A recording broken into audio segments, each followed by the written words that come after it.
So, Marvel's Avengers, that game that released on the 4th of September 2020, and around a year later, let's just say it struggles to hit like 700 or 800 concurrent players in a 24-hour window on Steam. Yeah, I think a lot of you know the Marvel's Avengers game I'm talking about. The developers went and straight up lied to everyone. They tried pulling some desperate sort of move to try and make more money from the game and take the rest of the player base, their like really, really strong like fan base, their loyal fan base, try taking everyone in that community for granted. So some of you will possibly remember this, a lot of you are not going to. So when they stood up on stage, they did their reveal, the big announcement, the Avengers is coming. They said there will be no loot boxes and basically no microtransactions that are going to be like pay to win. I can't remember it word for word, but that was basically what they meant, and everyone got incredibly excited. Well, since then, they've had, I think it's actually close to £3,000 worth of skins, with most of them just simply being recolours added to their store in-game. A lot of people will defend it. The loyal fan base will definitely back the developers.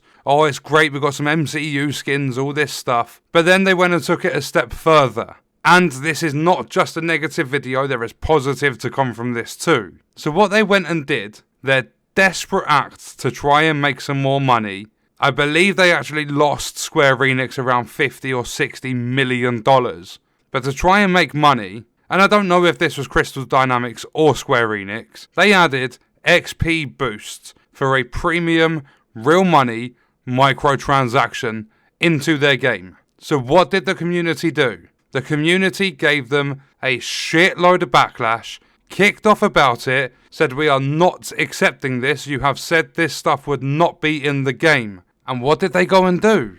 They went and removed it from the game. They accepted that the community wasn't happy. They went and removed it from the game. You can no longer go on Marvel's Avengers and purchase XP boosts. That's where the positive side of this video comes in. I have said so many times in videos, and a lot of other people have said this time and time again. If you kick off, if you stand up for what is right and what you believe in, things can change. If you look at Grand Theft Auto, if people stopped buying shark cards all the time, Rockstar possibly would have made a GTA 6. You can't say any of this for definite, but if you have a look at what EA tried doing with UFC, they tried adding in, I think it was promoting the Boys TV show or something in UFC, the middle of your after fight kind of like review. You get like a little cutscene sort of thing that goes on and it shows you like the strongest punches, the knockout, all that sort of stuff. You get replays of it. So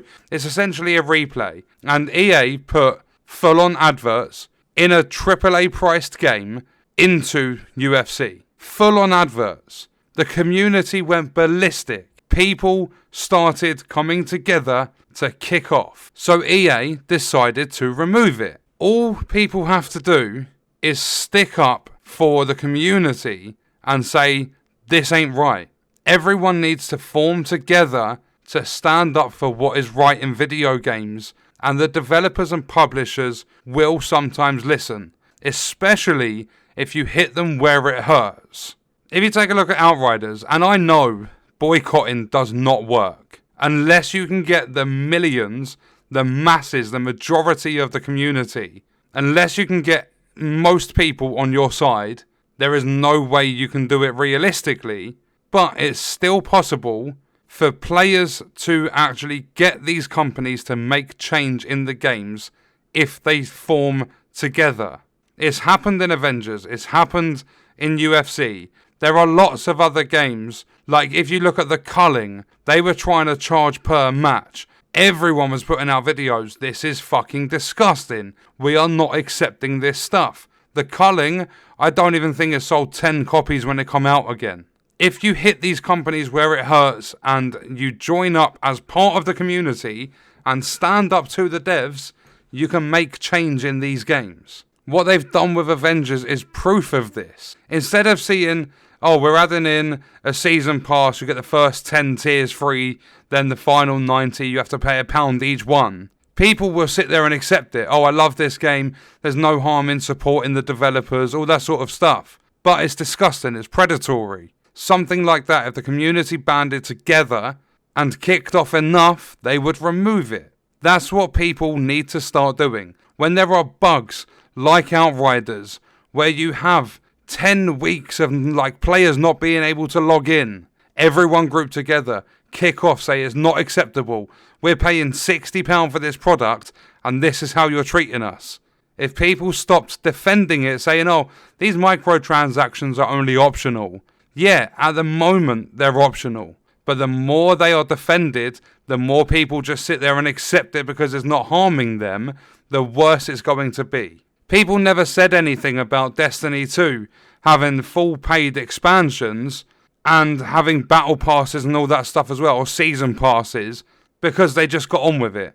And now you have to buy deluxe edition or standalone purchases for your dungeons. They know they can get away with it, so they continue to do it. Rockstar are still bringing in millions from shark card purchases. If you sat there and everyone that played Outriders on the day of launch when the servers were busted, they were actually busted for 4 days in a row. But if everyone sat there and said, I refuse to play this until you put in dedicated servers, they probably would have bought some. You can never tell any of this 100%. You cannot be certain. It's not a definite. But if the community stop accepting the bullshit like they have in Avengers, if everyone starts kicking off about the stuff that's I don't mean nitpicky things, I mean when there are predatory microtransactions, when there are game-breaking bugs, if everyone comes together, I believe we can make change. There are no standards in this gaming industry. There never has been, there never will be. Game developers are getting more and more lazy. Look at EA, live service everywhere. If people actually come together, then we could create our own standards. I'm not paying £60 for this product until I know that it works. I don't want to see pre-alpha gameplay. I want to see proper, actual in-game gameplay. I want a nice little demo. What happened to demos and demo discs? This sort of stuff people need to stand up to. It worked for Avengers. It worked for UFC. It can work for other games. People just need to grow a backbone and stop accepting it. That's literally all we have to do. But this video's gone on way longer. I know I've sat there rambling for quite a lot of it. I just wanted to point out that it is possible. If people stop defending this rubbish that game developers and publishers do to their games, things can actually change. At the same time, you have to give credit to the people at Crystal Dynamics and Square Enix, whoever was in charge of the decision to remove the XP boosts when the community gave them backlash and kicked off. You have to give them credit. They listened. And what we're going to do is leave the video there. Let me know your thoughts and stuff in the comments, and I'll see you in the next one. I hope you guys enjoyed it.